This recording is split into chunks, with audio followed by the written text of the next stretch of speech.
How did Hushpuppi, also known as Ramon Abbas, fool the whole world with his riches and flamboyant lifestyle? Was he too good at faking to make it a lifestyle, but at some point allowed it to get to his head before he was caught? Let's look at everything you should know about Hushpuppi's flashy lifestyle, how he became the self-proclaimed billionaire Gucci master on Instagram, and how he successfully fooled the world while defrauding innocent people all around the world. Well, here is an insider look at Hushpuppi's life from fame to how he fell from the high pedestal, getting arrested by the FBI and pleading guilty to several accounts of fraud charges. With at least 2 million Instagram followers, what exactly was the extent of the life he had created? And to what extent did he go to fool the world? On the 11th of October 2019, Hushpuppi turned 37. And as it was the norm, he needed to remind the world of his flamboyance and just how blessed he was. So, as is tradition, he posted on his Instagram page a photo in which he was smiling in front of one of his cars, a Rolls-Royce or a Ferrari. This was the norm for him, and in most instances, he'd post a picture living large on a private jet. In all these photos, he wore the brightest and most luxurious designer clothes from brands like Fendi, Hermes, Gucci, and Louis Vuitton. There was no better way for him to show off and live up to his billionaire Gucci master lifestyle. But even then, many people questioned his wealth, how much money he had, if he had any money, and most importantly, how he came into that wealth. How could he afford to rent a penthouse apartment at Dubai's Palazzo Versace, a stunning home with a hot tub and a private pool? Did he own all the luxury cars, the Rolls-Royce and Ferraris that he posted, not to mention the expensive designer clothes? And if he owned them, how did someone who didn't seem to have a real or normal person's job get to afford all of them? Even the wealthiest people known to us don't flaunt their wealth as much as Hushpuppi did. Well, it turned out that this man was able to easily sit on the same tables as other big names in pop culture, like WizKid and DeVito. Not to mention, hanging out with players of the big English Premier League teams like Manchester City and Chelsea, managed to do all that through ill ways. Even in the flourishing societies of the Nigerian gossip blogs, Hushpuppi was the Nigerian big boy, a Yahoo boy, or an online fraudster. He must have known that his days were numbered. He also knew that he needed to make his lifestyle believable, which is why he kept using corny captions on his Instagram. No better way to make everyone believe that you're doing well than by sharing encouraging messages about hard work and how great life can be if you associate with the right people and put in the work. Of course, this was part of the facade he had created to make his lifestyle and apparent wealth unquestionable. Like all other Yahoo boys, Hushpuppi made it clear that he had struck gold and showed it off. Of course, some people doubted his wealth and noted that he was a Yahoo boy. But he dismissed these talks, as expected, saying that these individuals were only jealous of his wealth and were disappointed in themselves and the lives they led.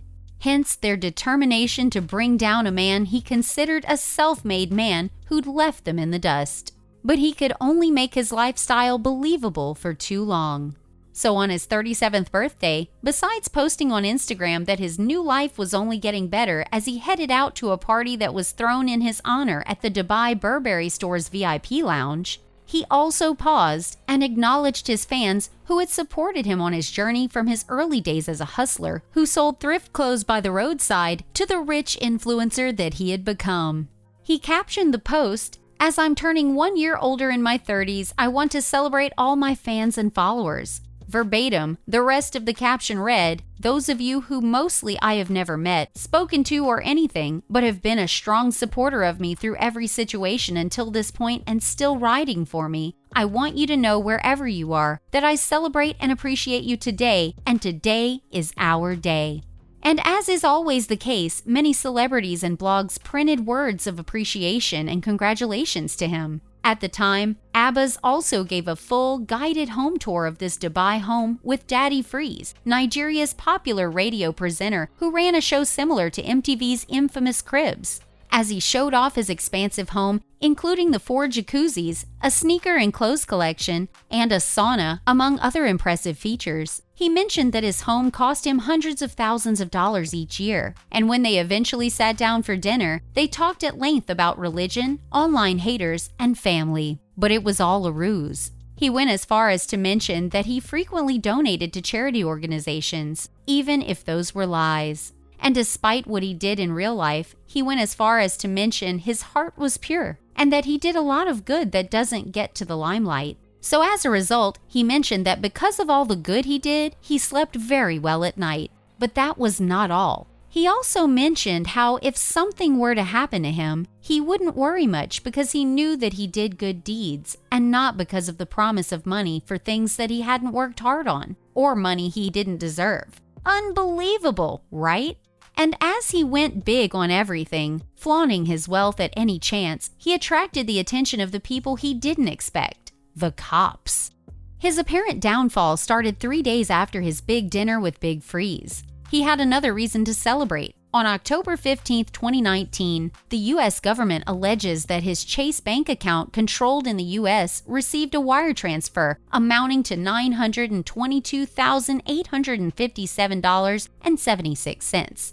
This money had been sent to him by one of the New York law firms, and the money was intended to be a payment that the firm owed one of its clients, a client that has opted to refinance the property at the Citizens Bank.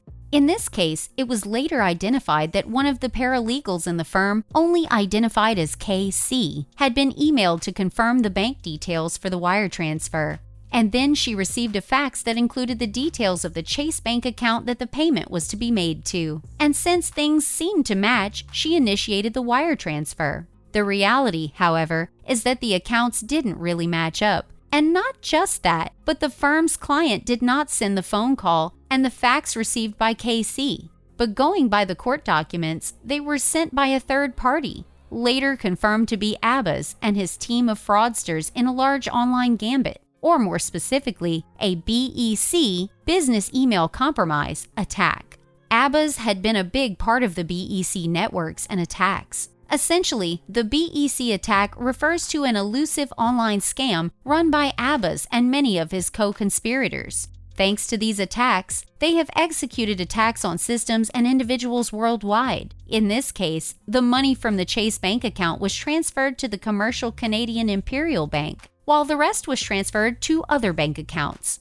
Out of the $922,857.76, $396,000 was transferred to Galeb Alameri, who'd previously partnered with Abbas in the fraud cases. But it turns out this was just the nail in the coffin, and more like the case that sealed Abbas' fate. Before this successful BEC attack, Abbas and several of his co-conspirators, such as the infamous Alameri and North Korean hackers, had defrauded millions off innocents. While one of the large and well-executed attacks aimed at a Maltese commercial and investment bank. Although they managed to recover some of the money sold, especially after the cyber attack was realized, they managed to get away with some of the money. Together with Alameri, this fraud unit almost managed to defraud close to $100 million from one of the English Premier League soccer clubs. Alameri confirmed that he received the money by sending Abbas a screenshot of the bank balance in his Canadian bank account, but before he could do it, he was grabbed by the FBI and arrested, so he never sent the confirmation. Later, Abbas was tied to many other BEC-like scams worldwide, some going as far back as attacks on Malaysia and Kuala Lumpur in 2014, and then in 2017 in Dubai. Abbas and his teams also struck between October 2019 and early 2020 when he, alongside conspirators from the US, Nigeria, and Kenya, defrauded a Qatari businessman of close to $1.3 million. And these are the only big cases we've been privy of. There are many others whose details haven't come to light. Ultimately, it was only time before Hushpuppi's shady life became public knowledge. After the FBI arrested Alameri, the case grew stronger. The rest of Hushpuppi's co-conspirators were arrested, and in June of 2020, Hushpuppi was arrested and subsequently pleaded guilty to online fraud.